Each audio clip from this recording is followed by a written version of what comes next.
Namaste, Namaskar all of you. I am Srishti. Today we start the summary part, explanation of the summary part of the chapter 5, heat and its effect. Student, I already provided you the audio explanation of this chapter as well as exercise and the study material of this chapter like a question answers.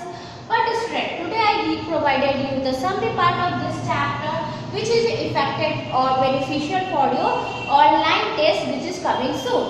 So student, in this chapter we learn about what is heats and what effect of heats, expansion, what is expansion in a different state like a solid, liquid and gas, expansions around us, temperature, measurement of temperature in a different scale like a Celsius scale, Fahrenheit scale, Kelvin scale, and conversion of scale to another. One scale to another, कैसे हम लोग convert करते हैं one scale से other और then last one is the basic of temperature. So student, in this chapter we start the first point.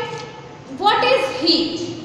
Heat is a form of energy which convert from one form to another form. Heat एक form है energy का जो एक form से दूसरे form में convert करता है. When we rub our hand, When we rub our hand, the physical energy is converted into heat energy. हम देखते हैं रब करते हैं अपने हैंड को तो उसमें क्या होता है, हीट जनरेट हो जाता है. केमिकल एनर्जी जब हम लोग बर्न करते हैं, आग लगाते हैं किसी चीज में, कोई जलने लगता है तो हीट एनर्जी लिबरेट होता है. फिर अगर हम लोग देखते हैं कि किसी फ्लूइड बर्न होता है तो केमिकल प्रोसेस होता है और फिर वो एनर्जी फॉर्म होता है जिससे कार वगैरह रन होता है. तो फ्लूइड भी जो है, जो भी फ्यूल जो है बर्न होने के बाद जो एनर्जी रिलीज करता है, तो ये सारे फॉर्म है एनर्जी का. इवन पावर हाउस कंपनी में हीट एनर्जी का यूज हम लोग करते हैं, इलेक्ट्रिसिटी एनर्जी में.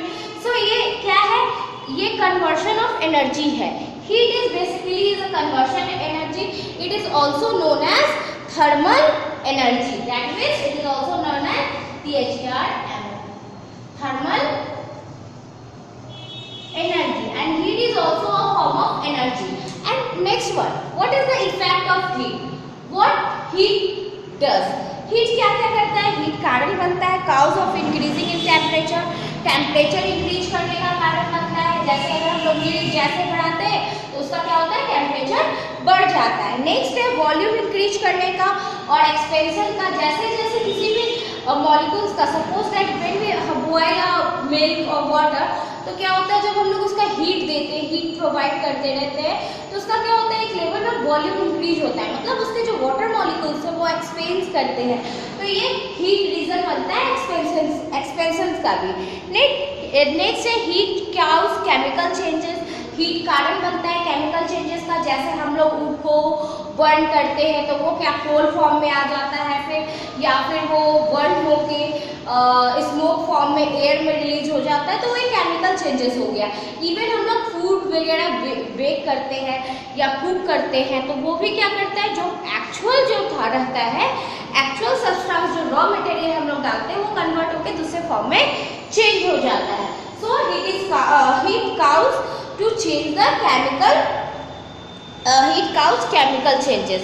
Next one, heat effect in living organs. Heat effect करता है लिविंग ऑर्गेन्स को. हम लोग देख सकते हैं we can't survive in excess temperature, we can't survive in a lower temperature. Even micro organism जब हम लोग बॉईल करते हैं चाहे किसी चीज को, अपने खाने को, तो वहाँ पे क्या होता है, जो माइक्रो ऑर्गेनिज्म प्रेजेंट होते हैं या जो भी माइक्रोब्स प्रेजेंट होते हैं वो किल हो जाते हैं क्योंकि वो सर्वाइव नहीं कर पाते.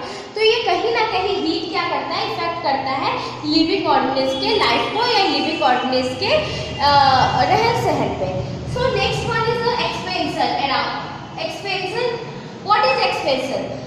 Suppose that in a room you student you sit in a classroom. जैसे कि आप लोग क्लासरूम में बैठे रहते हो, सपोज दैट जैसे कि आप लोग क्लासरूम में व्यवस्थित बैठे हो, जितने स्पेस है सारे स्टूडेंट बैठे हुए हैं, ठीक है.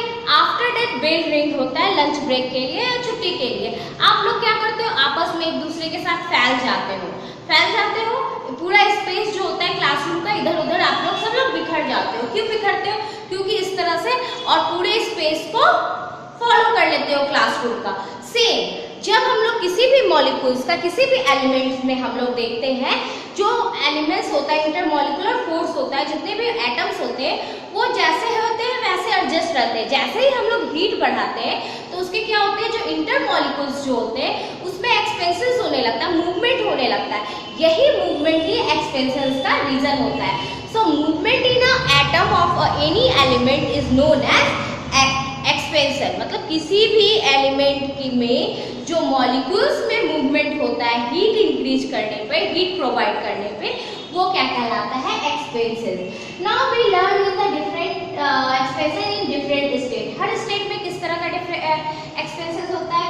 There is a, you know that there is a 3 types of state, solid, liquid and gases.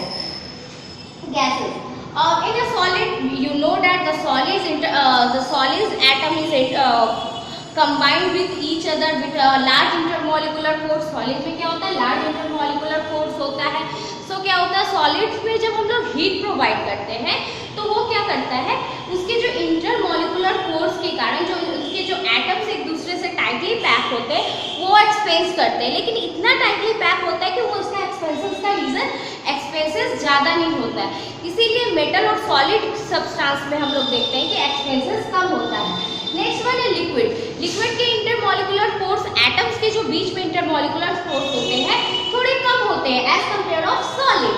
Solid के मुकाबले उसका जो इंटरमॉलिकुलर फोर्स कम होते हैं, उसके स्पेस जो होते हैं वन एटम के बीच में। सपोज दैट ये सॉलिड के एटम है जो टाइटली पैक हो गए इस तरह से, सॉलिड एटम। सो इसमें एक्सपेंसेस का रीजन थोड़ा कम होता है और लिक्विड के जो एटम्स होते हैं वो थोड़े दूर दूर होते हैं। तो इस वजह से अगर इसमें जो एक्सपेंसिव हीट हम लोग प्रोवाइड करते हैं तो एक्सपेंसेस जो होता है लिक्विड में, इसके जो एटम होते हैं इसमें एक्सपेंसेस थोड़ा ज्यादा होता है एज कंपेयर ऑफ सॉलिड, क्योंकि इसके मॉलिक्यूल्स, इसके इंटरमॉलिकुलर फोर्स क्या होते हैं सॉलिड के कंपैरिजन में कम होते हैं, तो ये इधर उधर छिटकते हैं। सो लिक्विड का एक्सपेंसेस क्या होता है, सॉलिड के कंपैरिजन में ज्यादा होता है। देखते हैं हम लोग वाटर को भी फ्लो करते हैं तो हीट करते हैं तो वो लिक्विड जैसे ज्यादा कम एक्सपेंड करता है। तो और वाटर क्या होता है, अगर हम लोग बॉईल करते हैं तो उसका वाटर लेवल जब हम लोग देखते हैं, या मिल्क का वाटर लेवल क्या होता है, जिस भी हम लोग वेसल्स का यूज करते हैं उसके लेवल से जहाँ रखते हैं तो हीट प्रोवाइड करने पे वो ऊपर आ जाता है, क्योंकि इसमें एक्सपेंसेस का रीजन थोड़ा ज्यादा हो। और गैसेस में बहुत, इसके जो इंटरमॉलिकुलर फोर्स होते हैं बहुत ही कम होते हैं। इसके जो बॉन्डिंग होते हैं वन एटम्स के वो बहुत दूर दूर होते हैं, जो क्या करता है मोर एक्सपेंसेस का रीजन करता है। इसमें ज्यादा एक्सपेंसेस, जब हम गैसेस में हीट प्रोवाइड करेंगे तो ये एक्सपेंसेस बहुत ज्यादा होगा, उसका हम लोग रिकॉर्ड भी नहीं कर सकते, क्योंकि जो गैस के इंटरमॉलिकुलर फोर्स होते हैं बहुत ही कम होते हैं और between the space between the two atom is very large. That's why gas expands more. I hope you learned it very well. After that, expenses around us. हमारे एनवायरनमेंट में भी बहुत सारे एक्सपेंसेस होते हैं, एक्सपेंसेस प्रोसेस का use करते हैं। जब हम लोग फायर अलार्म को देखते हैं, when we see the fire alarm, how it works? Due to the work of expansion, जैसे ही हीट प्रोवाइड होता है और वो फायर अलार्म क्या करता है, जो फायर अलार्म में जो मेटल्स होता है वो क्या होता है, एक्सपेंस होने लगता है और वो क्या क्रिएट कर देता है, अलार्मिंग क्रिएट कर देता है, जिस वजह से ड्यूरिंग द फायर ये क्या होता है, अलार्म रिंग होने लगता है। नेक्स्ट वन है, हम लोग देखते हैं कि जब हम लोग रेलवे ट्रैक को फॉलो करते हैं तो वन ट्रैक के बाद जो दो बीच में थोड़ा सा ये गैप होता है, वन ट्रैक बिटवीन, ये जो ट्रैक है रेलवे ट्रैक, उसमें हम लोग देखते हैं एक ट्रैक के बाद दूसरे ट्रैक में क्या किया जाता है, बीच में थोड़ा सा गैप दे दिया जाता है। Why? Because when in a summer में जब हीट पाके क्या होता है, ये जो ट्रैक मेटल्स का बना होता है इसमें एक्सपेंसेस होता है, ये थोड़ा थोड़ा क्या हो जाता है, इधर से बढ़ जाता है। बट विंटर में क्या हो जाता है, कम हो जाता है, सिकुड़ जाता है, क्योंकि उसमें एक्सपेंसेस नहीं होता है, हीट नहीं होता है, नॉर्मल कंडीशन में आ जाता है। सो जो एक्सपेंसेस होता है ट्रैक्स में, उसको मैनेज करने के लिए बीच में ट्रैक्स के बीच में गैप्स दिया जाता है। क्यों? क्योंकि अगर ये जो एक्सपेंसेस होगा तो एक ओवरलैप ना हो जाए ट्रैक और हमारा ट्रेन एक्सीडेंट से सेफ रह सके। अगर हम लोग ऐसा नहीं करते तो ये क्या हो जाएगा, एक्सीडेंट एक्सीडेंट का काउज बन सकता है। ऐसे और भी एग्जांपल्स है जिनका यूज हम लोग देख सकते हैं with the help of different activity. I already explain you in audio class. Next one is the temperature. What is a temperature? Temperature क्या है आप लोग देखते होंगे। Temperature can be also be defined in the quantity by which can compare the hotness and coldness of the body. जो किसी भी body के हॉटनेस और कोल्डनेस को ही हम लोग टेम्परेचर कहते हैं। ये temperature is amount of hotness and coldness of the body. Okay, किसी भी सब्सटेंस के हॉटनेस और कोल्डनेस को ही हम लोग क्या कहते हैं? टेम्परेचर कहते हैं। It is so you know the temperature. We measure temperature in 3 scale. First one is Celsius scale, Fahrenheit scale, and Kelvin scale. In a Celsius scale, we represent it like this. In a Fahrenheit, we represent it like degree Fahrenheit. This symbol is known as degree. ये जो क्या कहलाता है? Degree कहलाता है।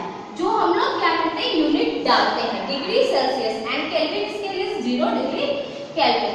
सो हम लोग 1 by 1 Celsius scale का पढ़ेंगे। What is the Celsius? Celsius scale एक स्केल होता है जिसके थ्रू हम लोग क्या करते हैं? टेम्परेचर को मेजर करते हैं। और फॉरेनहाइट भी एक जनरल स्केल होता है जिसका यूज हम लोग टेम्परेचर मेजर करने के लिए यूज करते हैं। So 0 degree Celsius is equal to क्या होता है? 0 डिग्री सेल्सियस मिनिमम पॉइंट होता है, जो ये फ्रीजिंग पॉइंट होता है। ये फ्रीजिंग पॉइंट होता है। Freezing point. इस टेम्परेचर में क्या होता है? वाटर क्या हो जाता है? आइस फॉर्म में कन्वर्ट हो जाता है। और 100 डिग्री सेल्सियस होता है क्या? Boiling point.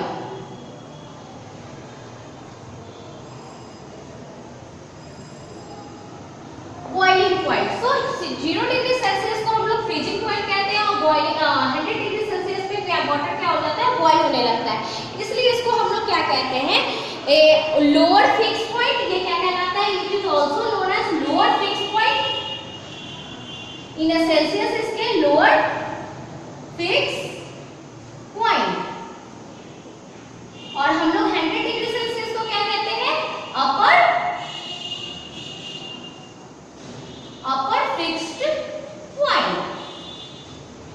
Why?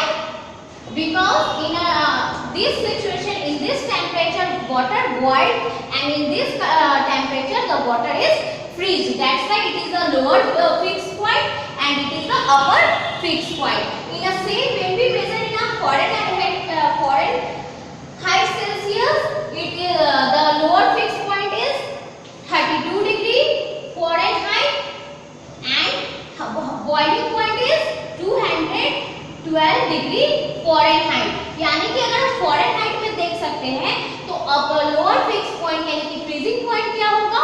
32 degree Fahrenheit होगा और बॉइलिंग पॉइंट क्या हो जाएगा? 212 degree Fahrenheit. So Kelvin scale. Next one is Kelvin scale. Kelvin scale we can't use us. Kelvin scale हम लोग के लिए यूज नहीं किया जाता है। Scientist use Kelvin scale for a study के लिए साइंटिस्ट ये केल्विन स्केल का यूज करते हैं for the purpose of different chemical reaction and different things. So it is used by a scientist. Next one is conversion of one scale to another. एक scale से हम लोग दूसरे scale में conversion कैसे करेंगे? हम लोग देखते हैं 0 डिग्री कन्वर्शन में देखते हैं तो 0 degree Celsius is equal to कितना होता है? 32 डिग्री फॉरेनहाइट होता है। अगर हम लोग कंपैरिजन करते हैं सेल्सियस और फॉरेनहाइट का तो 0 degree Celsius is equal to क्या होता है? 32 डिग्री फॉरेनहाइट। यानी कि दोनों का लोअर पॉइंट अगर हम लोग देखें सेल्सियस का और फॉरेनहाइट का तो क्या है? सेल्सियस का 0 डिग्री है तो फॉरेनहाइट का क्या है? 32 डिग्री फॉरेनहाइट है। और सेम अगर हम लोग अपर फिक्स पॉइंट देखते हैं तो 100 डिग्री सेल्सियस है तो इसमें क्या होगा? 212 डिग्री फॉरेनहाइट ये अपर पॉइंट है। तो ये कंपैरिजन एक दूसरे में ये इक्वालिटी को शो करता है। So we solve the sum question like conversion of one state to another. First question is to convert 10 degree Celsius to degree Fahrenheit. अगर हम लोग 10 डिग्री सेल्सियस को फॉरेनहाइट में कन्वर्ट करना होगा तो हम लोग first of all formula put करेंगे। Fahrenheit degree Fahrenheit is equal to क्या होता है? 9/5 into degree Celsius plus 32. So we put here how much 9/5 is given there. How much degree Celsius? So 10 degree Celsius. So we put it 10 degree. After that we plus is 32. We cut it. We get 80 plus 32. That means our 8 to 10. That means 50 degree Fahrenheit. अगर हम 10 degree को convert करते हैं Fahrenheit में इस formula से तो क्या आया 50 डिग्री Fahrenheit. सेम अगर हम नेक्स्ट क्वेश्चन देखते हैं to convert 95 degree Fahrenheit to Celsius. अभी हम लोग ने डिग्री सेल्सियस में मतलब फर्स्टली क्या देखा हम लोग ने डिग्री सेल्सियस को Fahrenheit में कन्वर्ट किया तो इस फॉर्मूले को पुट करके हम लोग कन्वर्ट करेंगे.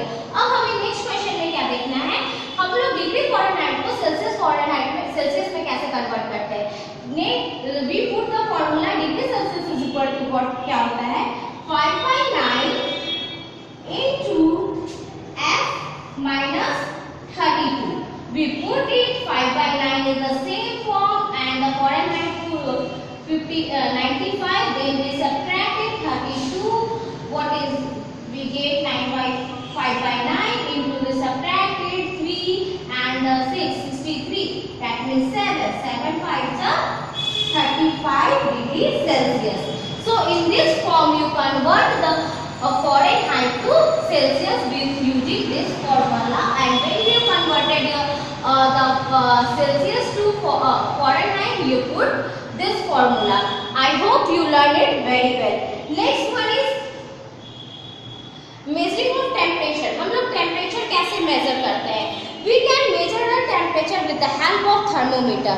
With a thermometer provided us to measure the body temperature.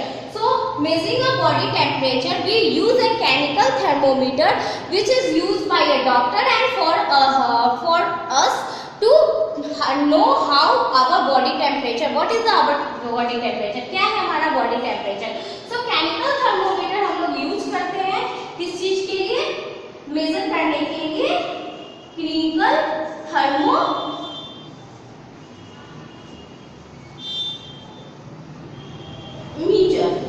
Chemical thermometer use करते हैं हम लोग बॉडी टेम्परेचर करने यूज देखने के लिए. हमारा बॉडी टेम्परेचर कितना होता है नॉर्मल ह्यूमन बीइंग्स का बॉडी टेम्परेचर होता है 37 डिग्री सेल्सियस या 98.6 डिग्री Fahrenheit. अगर किसी नॉर्मल बॉडी का टेम्परेचर हम लोग देखने चाहते हैं normal human beings normal body temperature क्या होता है किसी भी ह्यूमन बीइंग्स का 37 डिग्री सेल्सियस या अगर हम लोग Fahrenheit में देखें तो 98.6 डिग्री Fahrenheit होता है. और ये हम लोग केमिकल थर्मोमीटर से हम लोग मेजर कर सकते हैं. Why? Because it has a capacity. It use mercury because mercury is a liquid which so expensive is not more high. जैसे अगर हम लिक्विड ले रहे हैं लिक्विड क्या होता है एक्सपेंसिव कम शो करता है. सॉलिड बहुत कम करता है गैसेस बहुत ज्यादा करता है. तो इसलिए हम लोग क्या करते हैं मिनिमम बीच वाले चीज को लेते हैं दैट मीन्स लिक्विड को लेते हैं मरकरी को लेते हैं क्योंकि मरकरी क्या होता है स्लाइड वो चमकीला होता है जिस वजह से हम लोग मेजरमेंट को अच्छे से जान पाते हैं. तो केमिकल थर्मोमीटर में हम लोग देख सकते हैं बॉडी टेम्परेचर जो नॉर्मल बॉडी का क्या होता है 37 डिग्री सेल्सियस और 98.6 डिग्री Fahrenheit होता है. और सेम अगर हम लोग केमिकल थर्मोमीटर का डिग्री ये केमिकल थर्मोमीटर दो फॉर्म में रिप्रेजेंट करता है टेम्परेचर को इवन सेल्सियस स्केल पे भी और Fahrenheit स्केल में भी. सेल्सियस स्केल में इसका टेम्परेचर कितना रेंज क्या होता है केमिकल थर्मोमीटर का रेंज होता है 35 डिग्री सेल्सियस से 42 डिग्री सेल्सियस तक. और Fahrenheit में इसका रेंज क्या होता है केमिकल थर्मोमीटर में 94 degree Fahrenheit to 108 degree Fahrenheit. अगर टेम्परेचर जहाँ भी ज्यादा हुआ 199 से ज्यादा होगा इस रेंज के थ्रू ही ये क्लिनिकल थर्मोमीटर इस रेंज के टेम्परेचर को भी शो कर पाता है क्योंकि इसका रेंज यही होता है क्योंकि नॉर्मल बॉडी टेम्परेचर क्या होता है ह्यूमन बीइंग्स का 37 डिग्री सेल्सियस से 98.6 डिग्री Fahrenheit होता है. इवन फीवर होने पे भी टेम्परेचर बहुत ज़्यादा राइज नहीं होता है. अगर हम Fahrenheit में देखें तो 101, 102, 103 तक ही जाता है, मैक्सिमम 4 जाता है। इससे ज़्यादा किसी भी ह्यूमन बींग्स का टेम्परेचर नहीं जा सकता है, क्योंकि इससे ज़्यादा अगर टेम्परेचर जाएगा तो वो सर्वाइव ही नहीं कर पाएगा, क्योंकि इतना बॉडी टेम्परेचर को टॉलरेट नहीं कर सकता है। सेम इस रेंज में I hope you learn it very well. So in this audio explanation the chapter is completed. Stay home, keep safe and study also. I hope you do best in your online test. Thank you.